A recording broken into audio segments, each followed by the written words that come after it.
En Cocina de Autor hemos tenido ya a poetas, pero no habíamos tenido a ninguna mujer que escribiera poesía.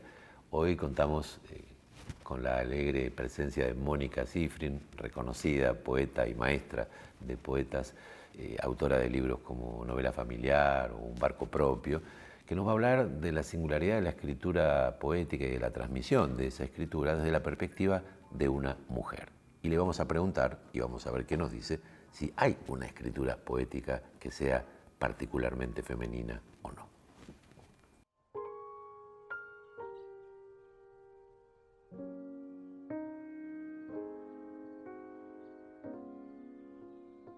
La poesía tiene esa forma particular de aparecer en la imaginación del que la escribe. No aparece un poco cuando quiere, pero se la puede buscar, se puede empezar a escribir poesía por propia decisión. Me voy a poner a escribir un poema. En todo caso, ¿cómo nace un poema tuyo, Mónica?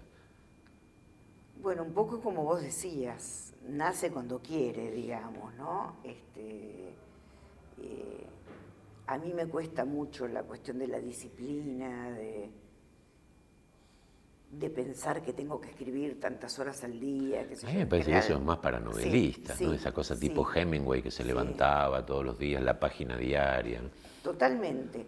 La única vez que me pasó eso fue con Novela Familiar, que ya era como una novela. Claro, Entonces, ya desde el título vos sabías que estabas claro, realizando tu propia en un historia. mismo, claro, pero, y la verdad es que me resultó muy placentero. O sea, Porque hay algo de subirse a una especie de tranvía que te va claro, llevando, y ¿no? no estar peleando con la página en blanco todo el tiempo.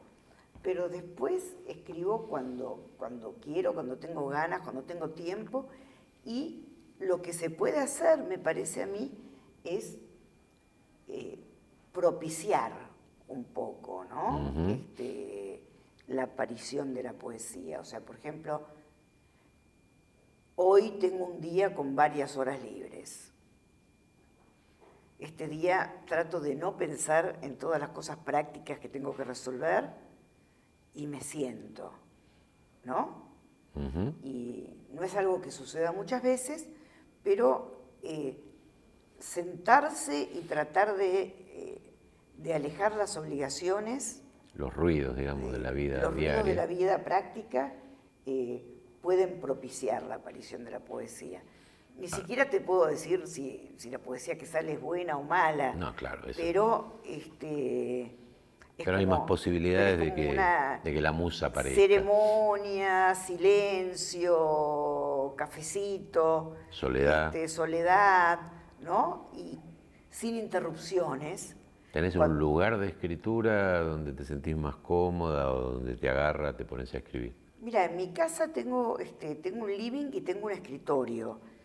En el escritorio está la compu, que es donde doy clases, y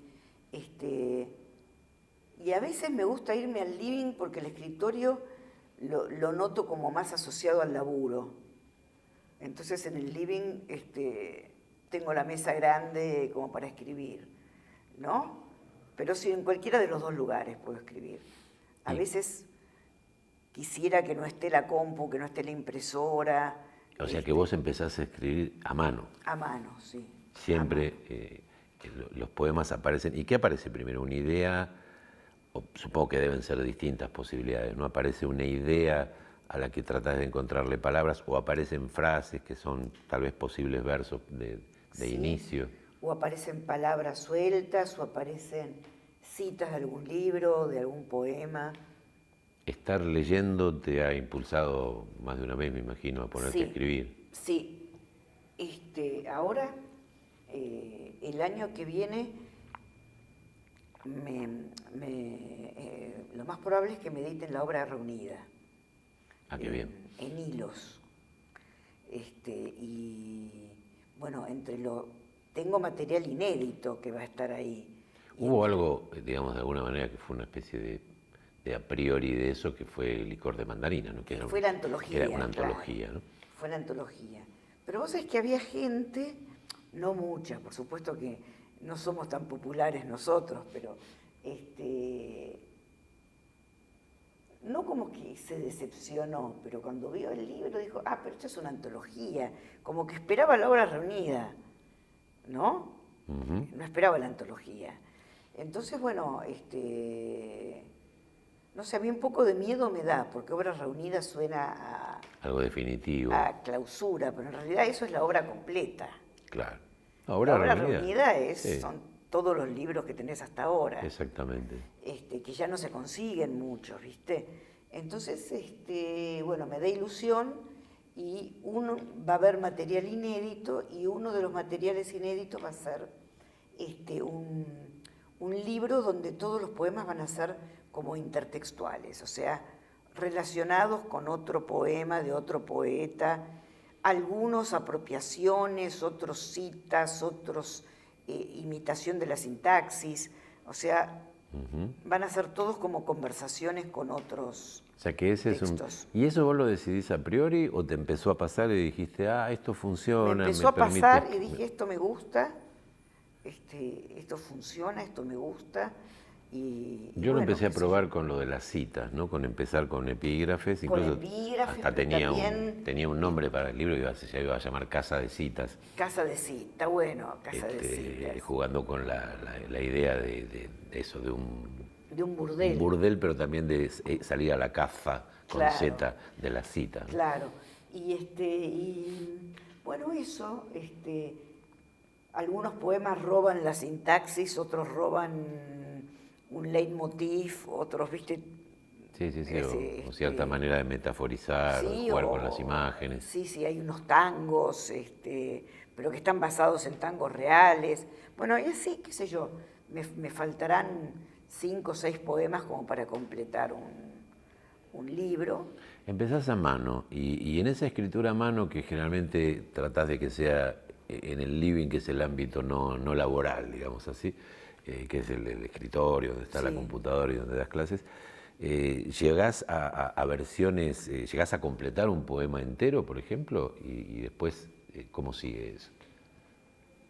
Bueno, a veces sí, a veces no, a veces va al tacho de basura, a veces lo dejo por si se me ocurre darle otra vuelta, pero lo que sí me pasa es que soy medio a la antigua, entonces para mí pasarlo a la computadora ya es como un juicio de Claro, sí, sí. valor. Ya pasó un examen, es casi Pasó un examen. es como el bar mitzvah del poema, digamos, Claro. ¿no? Entra en una etapa ya. Claro, no, digamos, no paso lo que escribí a mano así nomás a Y la en ese computadora. pasaje a la computadora, Implica una preaprobación, digamos. pero también una serie de correcciones, o ya lo que pasás a la computadora No, fue también. resuelto a mano. A veces sí, a veces no, pero... Porque hay algo, me pasa a mí, y en la poesía creo que somos más sensibles a esa condición material, física, gráfica de las palabras, que las palabras escritas a mano tienen una entidad y cuando las veo en la pantalla, antes en la máquina de escribir, adquieren otra. Y entonces Sí. hay cosas que me parecía que funcionaban en esa escritura a mano y que ya no funcionan también, o al revés, se potencian. Pero al otra, ¿no? revés, vos sabés que a mí me ha pasado que siempre me resistí a escribir directamente en la computadora. Y últimamente lo hice, así como ejercicio, a ver qué pasaba, y me produjo algo,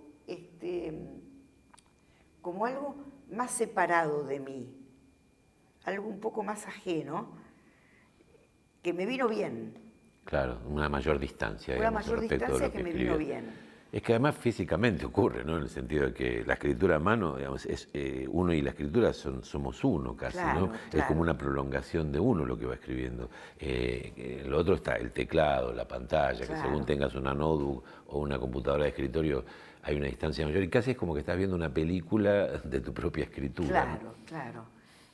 Vos sabés que hace poco estuve con Liliana Ponce, pobrecita, ella me decía que ella quería seguir escribiendo a mano. Sí, bueno, Que mientras Liliana está con una pueda, enfermedad seria, ¿no? Que mientras pueda, quiere seguir escribiendo a mano, ¿no?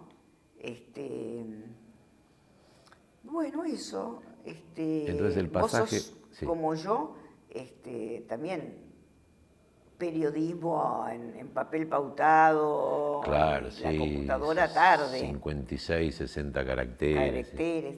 Bueno, lo que sí he notado, que eso más en el periodismo lo he notado, que desde que pasé del papel pautado a la computadora, se me empezaron a escapar más errores, más repeticiones de palabras, cosas que no me pasaban en el papel.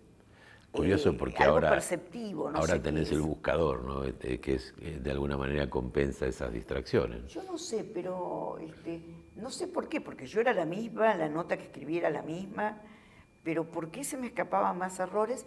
Y yo calculo que nosotros todavía tenemos alguna cuestión perceptiva Que que viene vemos mejor en el papel. De hecho, cuando tengo que dar clase y tengo que preparar los textos de los alumnos o leer, los imprimo. Vos das clases de manera virtual, De virtual y también alguna presencial. claro. Antes daba todo presencial, ahora Sí, bueno, sí, la gente se acostumbró la al pandemia. virtual. Sí, de Pero te hecho. quiero decir que imprimirlo Sí. Yo antes me deja más tranquila. necesitaba imprimir mis propios textos Claro. y ahí aparecían las cosas que no funcionaban. No, ahora ya hace muchos años que no, como que hubiera incorporado la experiencia de resolver eso en la pantalla. Por eso. Imprimo muy poco, imprimo si tengo que leer en una presentación o en una lectura de poesía. Me parece, hay chicos que lo hacen, me parece de muy mal gusto leer desde el celular. El otro día leí, me invitaron a una especie de celebración, qué sé yo, que hacía un taller de gente joven de mi poesía y todos leían desde el celular, ¿no? Y todos equivocaban palabras. Claro. O sea, o no sabían lo que querían decir las palabras o el celular los limitaba enormemente, ¿no? Hay que ver qué les hubiera pasado si hubieran leído el texto impreso. Hay que ver. No lo sabemos, no lo sabemos. Hay que ver, pero me impresionó un poquito verlos a todos leyendo mis poemas de celular. Pero digamos que la tecnología... Yo jamás leería un celular. Claro, no, a mí no me va. Más allá que además el tamaño de la pantalla del celular hace que se corten versos, que uno Claro. querría que fueran, en la imagen de uno son más extensos, ¿no? Yo creo que eso les debe haber pasado a los pibes, ¿viste? Qué sé yo. No me iba a enojar con ellos, pero... No, aparte era un homenaje, era un homenaje hecho con la sí, mejor pero buena voluntad. Realmente todos se equivocaron en algo. Ahora, o te pasan cosas, qué sé yo. Una vez tenía una entrevista con una psiquiatra que escribía. Me dijo que no me podía traer los poemas que había escrito porque le robaron el celular. Y a mí me pareció una cosa de lo más bizarra esa, ¿viste? Claro que todo ¿Cómo lo vas tenía. a escribir tus poemas en un celular que es algo tan perdible, rompible, robable? Sí, lo raro es eso, no el formato, porque bueno, por ahí su única relación con la escritura era en el celular, como le pasa ya a mucha gente, sobre todo a los chicos más jóvenes, pero que no tenga un backup, digamos, de eso, Claro. no tenga un resguardo de eso, ¿no? Pero claro. Es curioso, es curioso. Claro. Ahora, entonces, hay una escritura que empieza siendo a mano, incluso hoy, después viene ese acto solemne del pasaje del poema, pasó la prueba de esa escritura a mano y pasa a la página, a la pantalla. Y ahí hay otro tipo de correcciones, seguís trabajando. Sí, sigo trabajando. A veces, esta semana, tuve que acudir a Laura Dubrowski, que es diseñadora, porque se me había puesto una raya, ¿viste? Como la raya que es previa a las notas al pie. Sí. En todo el libro que pasé se me puso la raya esa y no la podía sacar.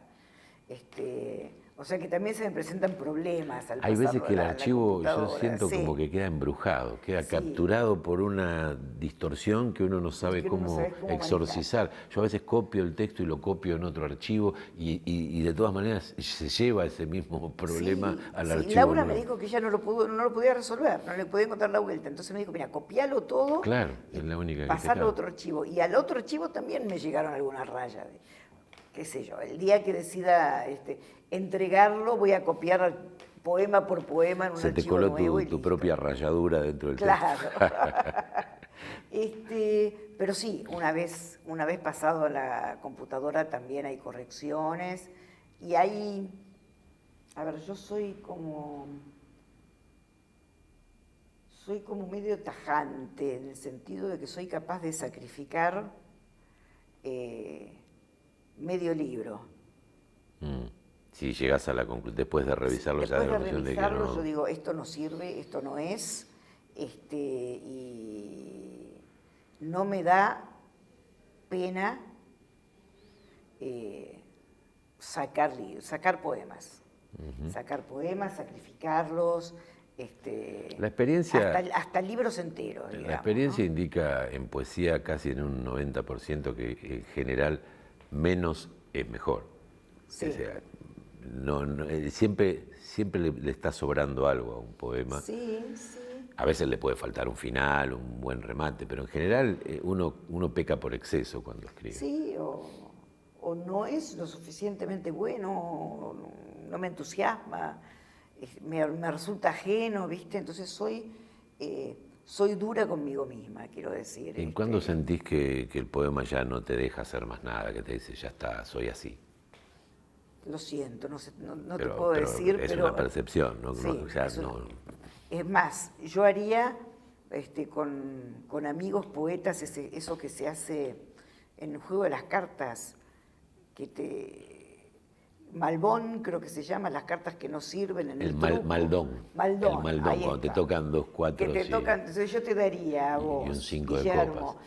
te daría mi libro y te diría, sacá los 5 poemas que te gusten menos, ¿no? Es interesante, está bueno eso, sí. Bueno, es un poco lo que hizo Eliot con Pound, con Claro. La Tierra Baldía, ¿no? Claro. Que Pound le tachó la mitad, más o menos, y él publicó lo que no estaba tachado. Exactamente, pero yo eso lo hago a veces incluso.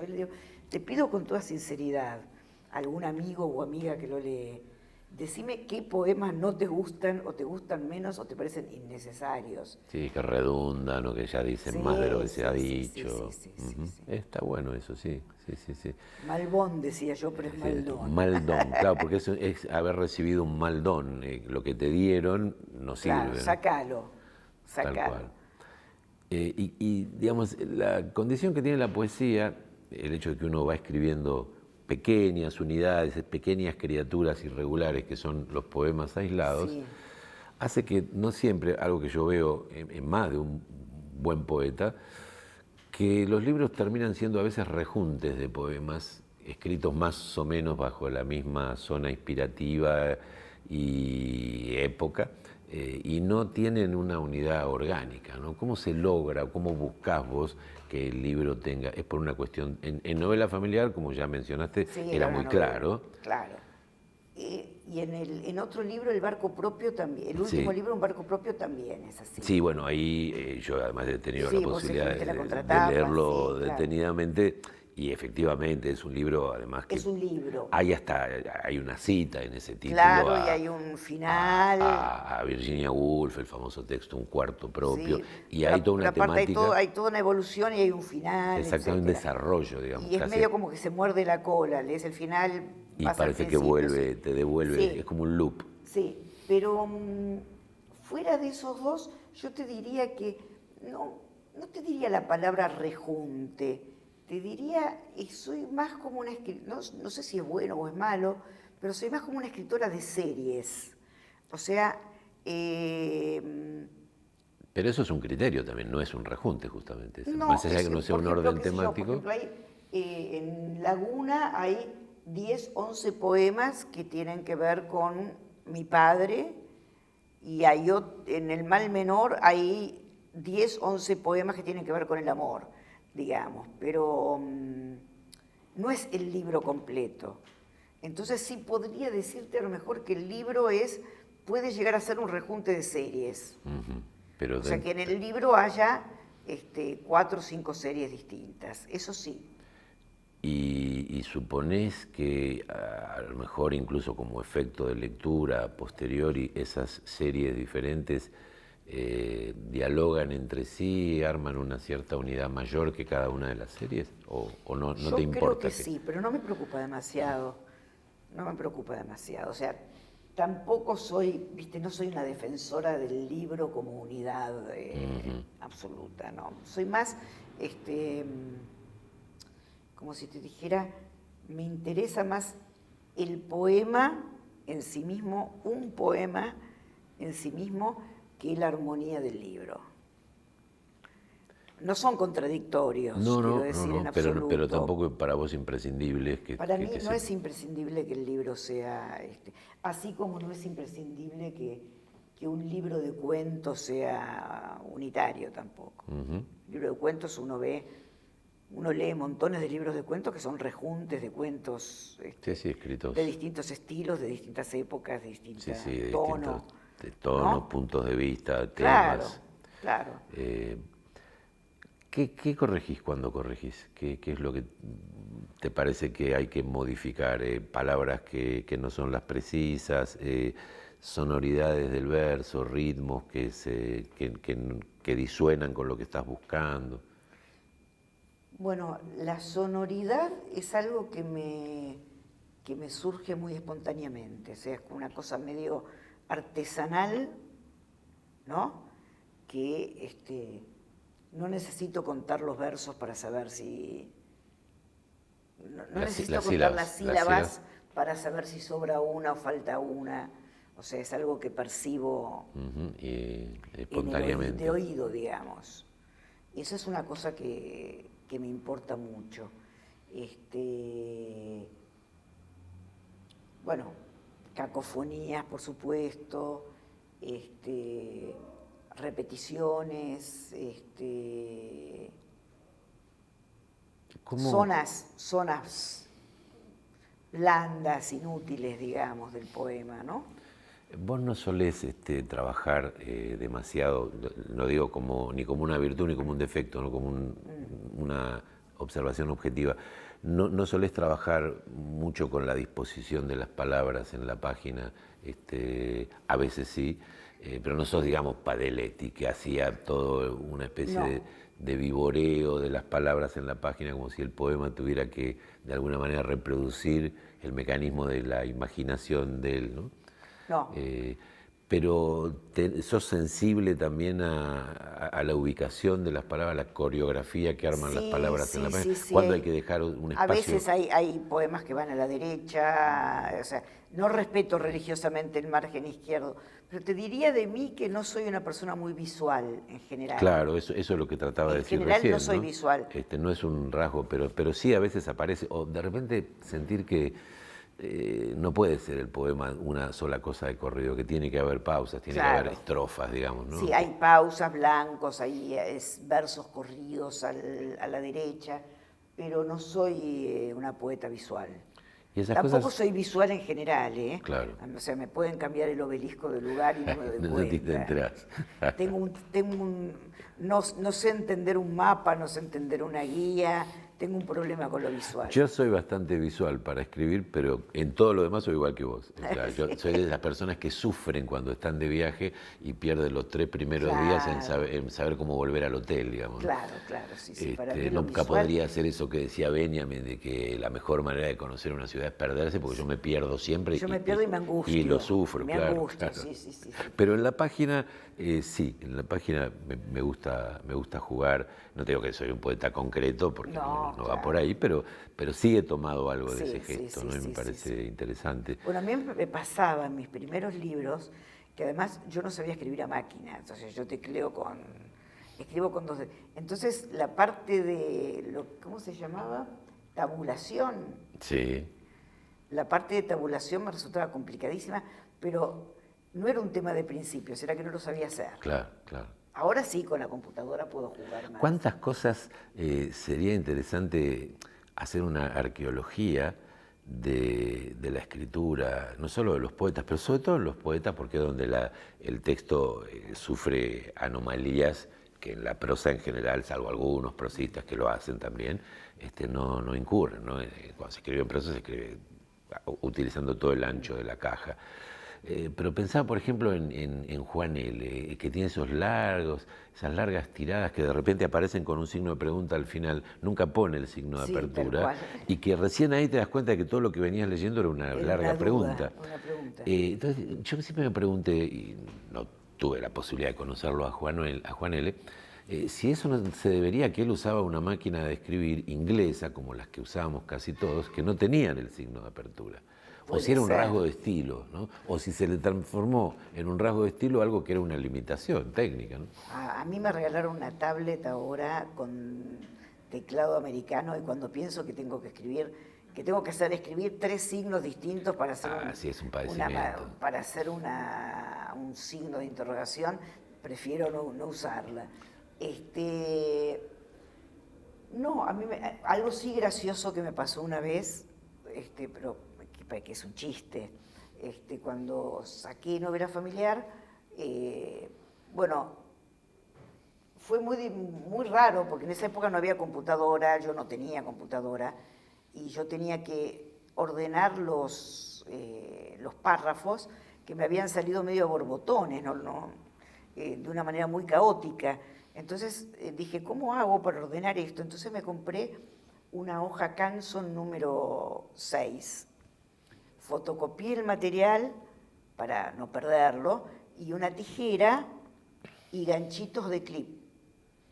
Y entonces los ibas enganchando. Entonces iba enganchando y usaba la hoja Canson como pantalla, ¿no?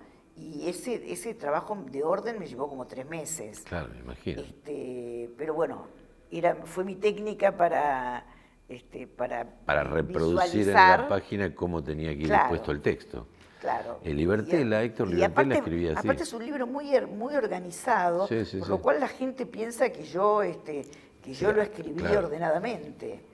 ¿Quién me dijiste que escribía así? Héctor Libertela escribía sus novelas. Yo tengo uno, lo conservo, alguna vez se lo daré a Mauro, a su hijo, porque yo además edité la última novela de Héctor antes de que él falleciera, y él me había dado otros originales, y él los originales que te presentaba nunca usó la computadora, y esto estoy hablando del año 2000 y algo, escribía a máquina de escribir, pero trataba de reproducir el ancho de la caja de un libro, entonces después lo llevaba a una fotocopiadora y hacía reducciones, y hacía notas al pie, y entonces hacía reducciones en letra más chiquita, y después todo eso lo pegaba sobre el papel. Hacía un trabajo artesanal y te entregaba un libro como para editar, pero escrito en máquina de escribir, ¿no? Un trabajo...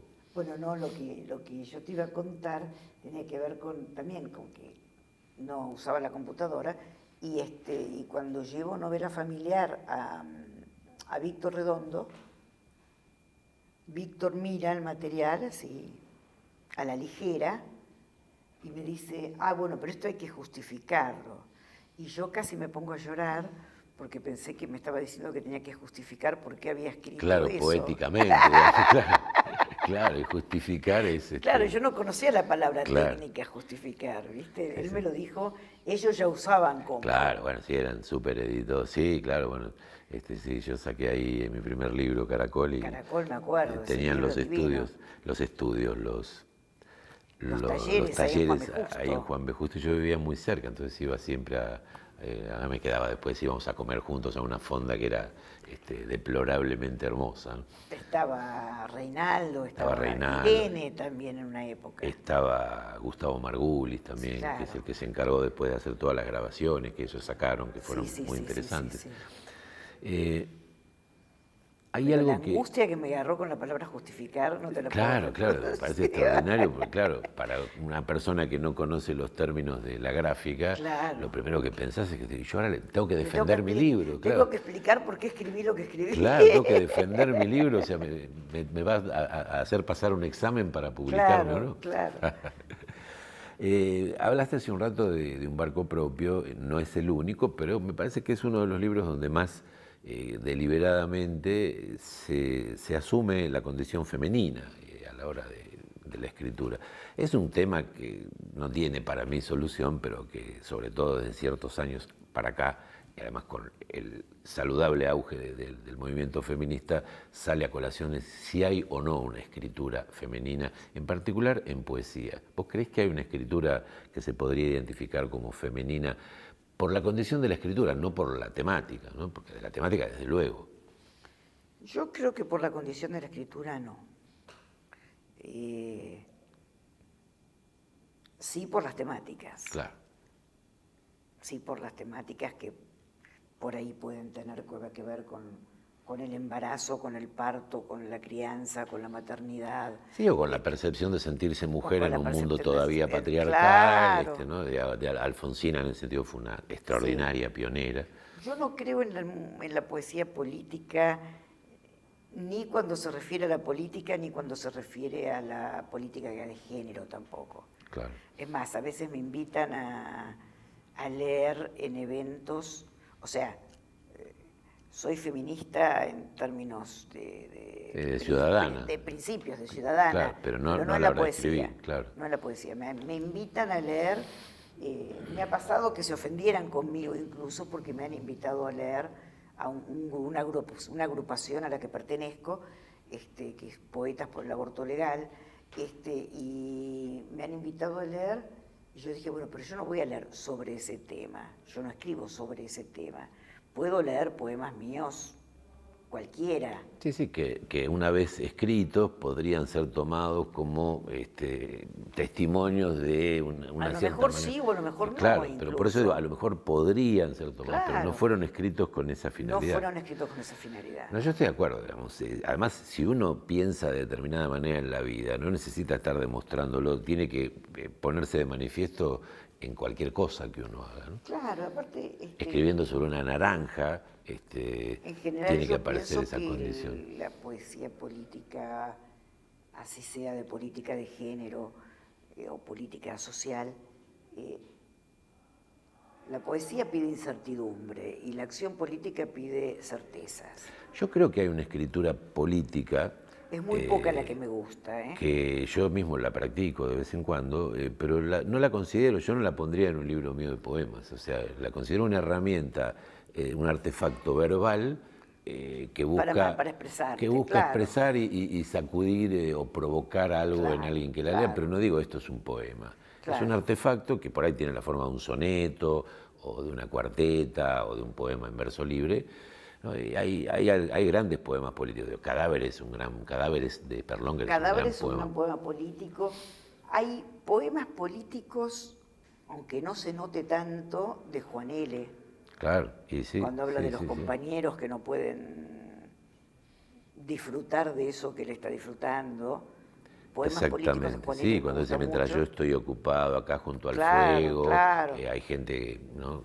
que no la está Bueno. pasando tan bien. Poemas de Vallejo, por supuesto. Bueno, claro, sí. No los más sociales como el de España, En general, pero poemas todos los humanos. poetas latinoamericanos que han escrito un libro a favor de la República han escrito en ese libro casi su peor libro, digamos. Su peor libro, el de Tuñón, España en el corazón, creo que se llamaba, el de Vallejo. Son Claro, mucho son- más impresionantes los poemas de Trilce ni hablar, y más aún los de poemas humanos, Claro, que salen póstumamente. esos poemas sociales me gustan. Claro, ¿ves? considerando en frío, imparcialmente, que el hombre Algunas nace. cosas de Hellman también me gustan, no Sí, todas. sí, bueno, y de Pero- Pumber y de Sí, Santoro. por eso digo, es muy difícil. Sí, hay una Es muy difícil frontera. lograrlo. Porque por eso que yo te digo que la acción política requiere certezas y la poesía requiere más incertidumbre. Hay un poema extraordinario que yo descubrí hace no mucho de un gran poeta uruguayo, no muy conocido fuera de Uruguay, que se llama Salvador Puig, que escribe un poema en decasílabos para colmo a la muerte del Che, y en ningún momento habla ni del Che ni de que acaban de asesinarlo, sino que todo el tiempo repite un leitmotiv que las palabras no entienden lo que pasa, ¿no? Es en decasílabos, y cada tanto dicen, habla de cómo está el mundo y demás, pero no refiere, y cada tanto dice, las palabras no entienden lo que pasa. Y es extraordinario ese poema. Es un poema político que evita explicitar su objeto central, que es lamentarse del asesinato del Che, ¿no? Se encuentran con lupa, los poemas políticos buenos para mí. Será también que yo tengo cierto resentimiento porque empecé a ir a talleres y a escribir muy chica, a los 15, y... En una época en que todo estaba hiperpolitizado, entonces si uno no Muy, estaba... muy. Entonces, qué sé yo, las discusiones eran si había que escribir o hacer la revolución, eran para mí totalmente insustanciales, y la verdad es que hubiera preferido pertenecer a otra línea, qué sé yo, hubiera preferido ser de Último Reino, ser de Jules, o me pareció muy empobrecedor. Ujú. Sí, sí, sí, ocuparse de lo que hay que ocuparse en tanto poeta y no en tanto Claro, ciudadano a la hora de claro, escribir, digamos, ¿no? claro, claro. No es nada contra la política en sí, No, claro. sino contra la época en la que me tocó iniciarme, que me parece que hubiera sido más enriquecedor hacerlo de otra manera. Hay una frase que a mí me sacó de esa preocupación tempranamente. Yo empecé escribiendo poemas políticos porque además empecé a escribir poesía durante la dictadura. Claro, Era imposible no sentirse oprimido y uno buscaba en la palabra una claro. manera de liberarse, de hacer una cierta catarsis. Pero una frase que le escuché, que leí en alguna declaración o citada por alguien de Osvaldo Lamborghini, que se dice, no se trata de escribir sobre política, sino de politizar la escritura. O sea, que la escritura sea política en su estructura, en su conformación. En eso sí creo. Hacer la revolución de la las palabras, sintaxis, en la sintaxis. de la ortografía, que lo que hace, digamos, Vallejo en Trilce, que rompe todo. Claro, en eso creo, ¿ves? Y también me gustan mucho poemas de Leónidas Lamborghini, que son poemas políticos. Que me Bueno, gustan ese es mucho. otro ejemplo altísimo, ¿no? Altísimo, De alguien que ¿no? puede escribir, pero claro, pone la política en una dimensión existencial, Claro, digamos, ya no claro. es una cuestión de barricada, Coyuntural, claro. es decir, mañana vamos a tal marcha porque hay que hacer Claro, esto, ¿no? claro, claro. Bueno, y ese es un tema, porque es un tema que vuelve. Yo creo que así como decía Tinianov en un artículo sobre la evolución literaria, hay cosas que vuelven. Sí, sí, son o sea, recurrentes. se roba a los abuelos, no a los padres, decía él. A los abuelos o a los tíos, no a los padres. Y vos ves en este momento preocupaciones de ese tipo, de escribir poesía política o no, en gente joven que no vivió los 70, pero que ante coyunturas parecidas, en la realidad, no en la literatura, sino en la realidad, ante estas polarizaciones y violencias y qué sé yo, sienten esa misma necesidad, ¿no? Sí, sí, sí. Como sí, algo, sí. como algo que yo lo veo como algo que ya pasó. Me acuerdo que una vez que trabajaba en el gobierno de la ciudad, mis subordinados más jovencitos hablaban de grafiti o de la poesía en las cárceles, y yo decía, "Uy, otra vez, ¿no? Otra vez sopa". Para mí ya era un tema, Sí. ya era un tema caduco, pero para ellos no. Al mismo tiempo, la escritura tiene ese carácter misterioso que cosas que fueron escritas con una intención después cobran valor por otros rasgos que no son las intenciones, textos que fueron escritos como textos políticos y que uno hoy los rescata incluso divorciado de su intención política porque tienen un valor que es la calidad de esa escritura, digamos, Claro, la originalidad, el carácter sorpresivo de esa escritura, ¿no? Vos te formaste en letras. ¿Tuvo algo positivo? ¿Mejoró tu capacidad para escribir? ¿Vos escribías ya cuando entraste a la facultad? Yo ya escribía cuando entré a la facultad. Entré muy jovencita a la facultad, entré a los 16, porque había dado un año libre, muy joven, y en una época horrible. Claro, te tocó plena dictadura. Me tocó toda la dictadura.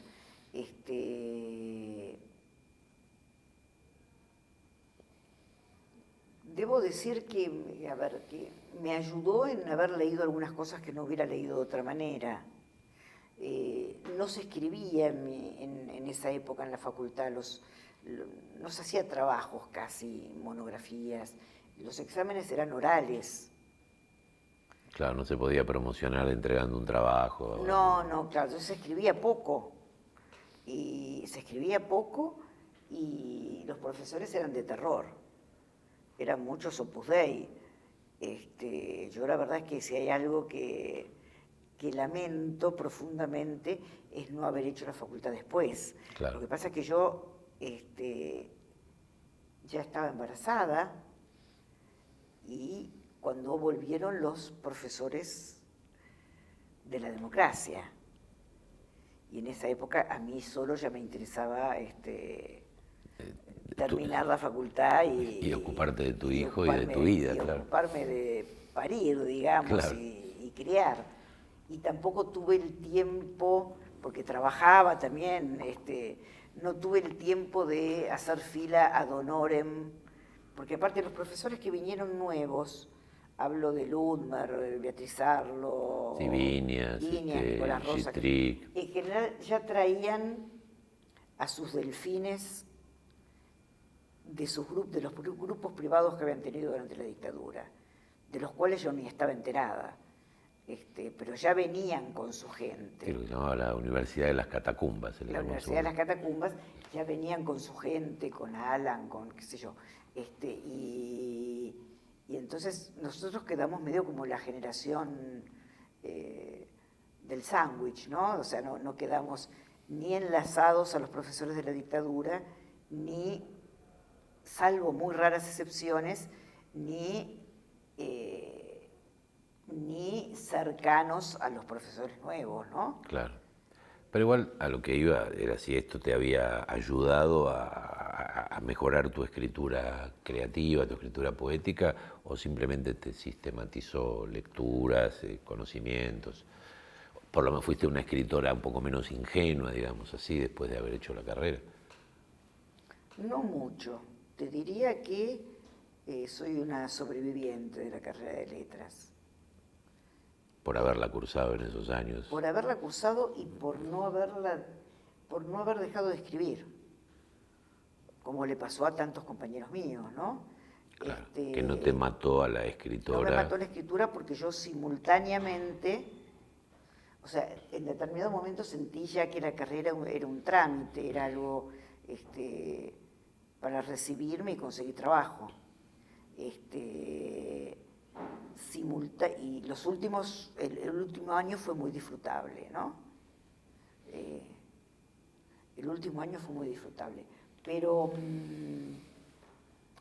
no dejé de escribir porque simultáneamente yo iba a talleres literarios, tenía la libido literaria puesta en otra parte que no era la facultad. Claro, claro. Pero Ahora, sí, después cuando empecé a dar talleres, vinieron como alumnos gente que había sido compañera mía de la facultad. Y yo les decía, pero vos no te vas a sentir incómodo o incómoda porque somos pares. Y me decían, no, es que yo en todo este tiempo no escribí. claro, vos tenés una experiencia en la escritura que yo no la tengo. Claro. Tal Eso pasó, ¿no? Y el dar talleres en sí, que era justamente lo que te iba a preguntar y sacaste el tema vos, te proporcionó otra mirada sobre tu propia escritura, sobre todo sobre los mecanismos que te llevaban a escribir, ver los errores y aciertos de tus propios alumnos en los talleres, ¿te aportó algo en ese sentido? Sí, siempre me aportó mucho, lo disfruto. Doy muchos talleres de narrativa, porque yo soy gran lectora y amante de la narrativa, ¿no? Sí, sí, a mí me pasa igual. Y además, yo en el trabajo como editor en la Argentina y en casi todo el mundo, casi nunca sos editor de poesía, salvo Claro. que tengas una pequeña editorial, Claro. o seas una editora como vos ahora en Cien Volando. La mayor posibilidad que tenés es leer y publicar a narradores, no a Narradores, poetas. sí. Y doy muchos talleres de narrativa. Aparte, hay algo que por ahí me cuesta un poco explicar. Me siento más tranquila dando talleres de narrativa porque mantengo cierta distancia. No. Claro, ¿no sentís que vos lo escribirías mejor o vos te involucrarías como la posible autora de ese texto que si fuera un poema y en cambio... Me parece que yo impregno menos Claro, a los alumnos de mi propia voz. claro, ese es el gran peligro. Cuando doy taller de poesía, siempre tengo ese miedo de no estar respetando la voz de los alumnos, ¿no? A mí en el sentido de dar talleres, cosa que, como vos sabés, empecé a hacer hace pocos años y por la necesidad de la pandemia, porque en ese momento la pandemia me dejó sin trabajo y tuve que empezar a ver qué sé hacer, como nosotros solo leer y escribir, no tenemos Claro. muchas otras aptitudes, Claro. al menos yo. Pero lo que más me costaba al principio era eso, pero aprendí mucho de que se puede llegar a escribir un muy buen poema con perspectivas, procedimientos y sensibilidades diversas, ¿no? Que no hay una manera de escribir un poema que sería la de uno. Tal vez tenga que ver en mi caso con que yo cambio mucho de un libro a otro, ¿no? Sí. Y con el respeto, ¿no? Claro, el respeto de la voz del otro, claro. La escucha de la voz del otro, ¿no? Yo conozco... Que suelen ser voces muy diferentes. No lo voy a mencionar públicamente, pero yo detecto en poetas el carácter, digamos, clonado del taller al que fueron, ¿no? Claro. Más que en narradores, incluso. Me parece que es más contagiosa la voz de un poeta o de una poeta fuerte, ¿no? Sí. Que la de un narrador. Y eso siempre me dio un poco de miedo. Por eso me siento como un poco más, dando talleres de narrativa me siento un poco... Me gusta dar talleres de poesía, pero dando talleres de narrativa me siento más resguardada de ese riesgo, ¿no? Y ya que estamos en eso, ¿tuviste la tentación en algún momento, más allá de que escribiste tu propia novela en verso, que es novela familiar, de escribir narrativa propiamente dicha? ¿Hiciste ensayos? ¿No te convencieron? ¿No te interesa? Hice ensayos hace mucho, ¿viste? A los 20 y pico de años, y no me convencieron. Y entonces no volviste a... Mucha gente me dice que yo tendría que escribir narrativa, por esto de que me gusta. Y sí, que la conoces y la podés juzgar, comentar, analizar. Sí, pero no me sale, creo que no tengo cabeza de narradora, ¿no? En el sentido de la secuencia, de las acciones, no tengo cabeza de narradora. Y ese tema de lo espacial, de lo que estábamos hablando antes, también me cuesta. No. Yo porque creo que la poesía da para todo hoy en día, ¿no? Tenemos, el siglo XX nos ha regalado, por así decirlo, además de muchos problemas, la libertad también es un gran riesgo, ¿no? Porque cuando hay más libertad hay más responsabilidad, creo yo, de creer que cualquier cosa es un poema o un cuadro o una obra musical. Y sabemos que no es así, que hay mucha pavada. Y no me estoy poniendo en un lugar reaccionario de rechazar el arte contemporáneo, lejos de eso. Pero una de las libertades que nos da es que desde la poesía uno se puede sentir un poco músico, un poco pintor, un poco coreógrafo, o música, pintora, coreógrafa, digo, ¿no? Me da esa tranquilidad o esa libertad, ¿no? Que uno puede jugar a hacer muchas cosas y también, como se llama este ciclo, a ser cocinero, ¿no? Sí, yo creo que me doy el gusto de la narración en algunos poemas. Claro, claro. ¿No? Y que no tengo la necesidad de escribir una novela. ¿Escribiste para chicos en algún momento poesía? Poesía para chicos no. ¿Y te apareció el impulso, no sé, cuando nació tu hijo? Cuando mi hijo era chico me apareció el impulso de escribir cuentos para chicos. Que tuve una charla con vos, me acuerdo. Sí, en Alfaguara, sí, tal cual. Porque que me dijiste algo que era totalmente lógico, porque yo había escrito cuentos para chicos, pero había escrito 5 o 6. Y esos 5 o 6 cuentos eran para edades totalmente distintas. Claro, ahí había una dificultad, porque ¿Cómo aglutinar eso en un libro de Alfaguara que tenía que estar dirigido a una edad determinada? Que no era breve. Claro. No eran libros breves. Entonces, me pareció totalmente totalmente lógico el argumento y dije, bueno, si sigo escribiendo para chicos, voy a tener esto en cuenta, pero la verdad es que no seguí. Bueno, espero no haberte desalentado, que no haya sido mía la responsabilidad. No, para nada, hubiera sido un papelón. Me evitaste un papelón. Claro. No, yo me evité otro si hubieras venido acá a decirme, aprovecho esta ocasión para decirte que frustraste una carrera. No, para nada.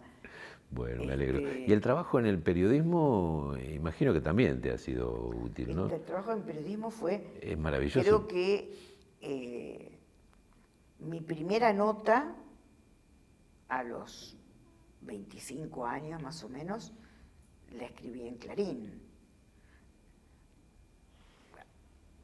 donde llegué de un modo muy curioso, muy cómico, pero...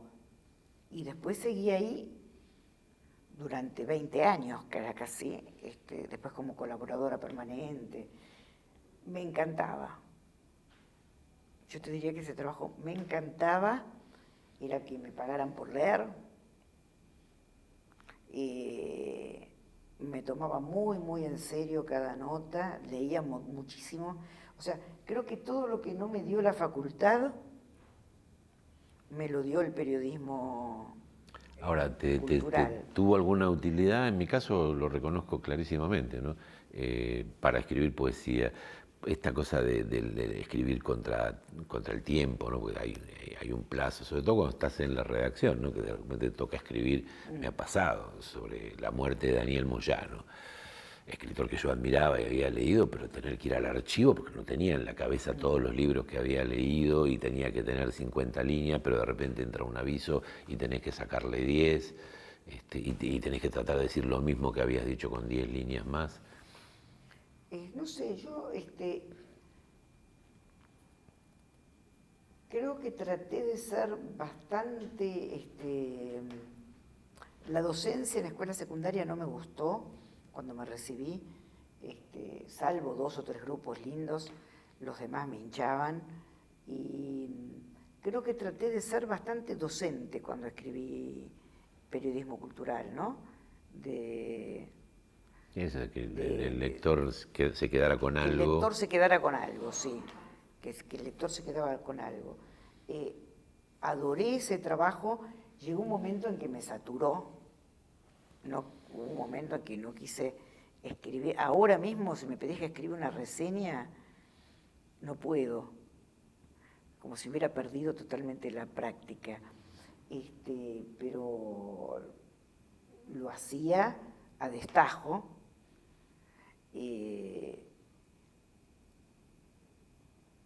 Aprendí muchísimo, leí muchísimas cosas que... por tu propia voluntad tal vez no hubieras leído. Por el libro que tenía que comentar y por todo lo que leía alrededor de ese libro. Tuve una época en que tardaba mucho para cada nota, después por razones económicas, tuve que tardar menos. Claro. Pero me enriqueció muchísimo ese trabajo. La verdad es que me enseñó a leer, digamos, ¿no? Me enriqueció muchísimo ese trabajo, lamenté tener que dejarlo, y fue en realidad esa fue más mi universidad esa que filosofía y letras, ¿no? Porque, qué sé yo, había que escribir un libro sobre Kafka y yo me leía 3 libros de Kafka. Claro. Y 3 sobre Kafka. Sobre Kafka, ¿no? O sea, fue muy, muy, muy nutritivo. Fue muy nutritivo. Y lo único que me pasaba es que, viste que los lectores somos medio anarquistas, ¿no? Y siempre tenía que tener mi pilita de libros que no eran libros por obligación. Porque los libros para reseñar y comentar eran libros... Sí, que impuestos por la novedad del momento. Así por lo que fueran los mismos libros que quería leer. A mí me pareció pero una vez, tiene otro color, pero ¿no? tenía La otro lectura. color. Y entonces tenía siempre mi pilita de libros, porque sí, porque me piace, ¿no? A mí me parece algo interesante de la reseña periodística, a diferencia de la crítica literaria, que en un momento dado nosotros nos formamos, bueno, yo sí pude cursar letras en la época de la democracia, y tuve algunos de estos grandes docentes que vos lamentabas no tener, y entonces había como una especie de crítica velada a los que escribíamos reseñas, porque yo estoy convencido de que uno tiene que transmitirle, entre otras cosas, al lector el gusto personal o el disgusto personal. Que la crítica tiene que decir claramente si el libro vale o no la pena. Esa carga de subjetividad. Que la crítica literaria, sobre todo como la entendían desde la teoría Josefina Ludmer o Beatriz Arlo. Yo igual después leí todos esos libros y esos apuntes sola en mi casa, ¿no? Ya que no los pude tener. No, me imagino. Pero digo, a mí me parece que la reseña tiene que darle una respuesta a esa expectativa del lector con la honestidad de que es un punto de vista de uno, que uno Mirá, no tiene la verdad absoluta sobre ese libro, ¿no? hay dos cosas que te respondo a eso, ¿no? Por un lado, por lo menos en mi experiencia en donde trabajé siempre, que fue en Clarín, yo tuve otros trabajos también, pero ese fue el fundamental, en que consideraban que si un libro no era bueno, Mejor no comentarlo. mejor no comentarlo. O sea, comentarlo, que valía la pena invertir el espacio del comentario si el libro valía la pena. Si yo leía un libro y me parecía un bofe, el editor me decía, mira, mejor no lo comentes. Sí, eso me parece bien. Lo que yo digo, no digo comentar libros malos y destrozarlos, sino que se note el gusto claro, de claro. uno, que Yo el lo que lector se hacía, quede con el entusiasmo de uno también. yo lo que hacía, ahora lo pienso, era ser neutra cuando el libro no me encantaba y ser muy, muy elogiosa cuando el libro me encantaba, ¿no? Cuando el libro me apasionaba, o sea, ir muy arriba, en ese sentido transmitir mi entusiasmo. Y también el otro día estaba charlando con unos alumnos y hablando de lo que es la biografía, ¿no? Que la biografía es la biografía de la persona a la que vos biografiás, pero también es tu biografía. Sí, lo que le pasa al biógrafo. Lo que le pasa al biógrafo. Con esa vida, ¿no? Y yo les comentaba, así medio al pasar a mis alumnas, que a mí a veces publicar notas o entrevistas, incluso a escritores, me daba pudor. Y yo pensaba, ¿pero por qué me da pudor si el libro no es mío? Me daba pudor que leyeran lo que a vos te estaba pasando lo que a mí me estaba con ese pasando con escritor. ese libro. Claro. ¿No? Casi como contar la intimidad de una relación amorosa. Claro, es ¿no? como contar la intimidad de una relación amorosa. Tal cual. Y que el público lo iba a leer y se iba a dar cuenta. Más de una vez tuve esa sensación de pudor, ¿no? Con respecto a un libro que en realidad era ajeno. Mónica, lo que no es ajeno en este caso a mí es el placer y la gratitud por la generosidad con que vos, ¿no?, compartiste tus experiencias con la escritura y con la lectura. Muchísimas gracias. Tu generosidad y tu inteligencia para preguntar, por supuesto, y tu calidez. Gracias, Muchas gracias a a vos, Guille.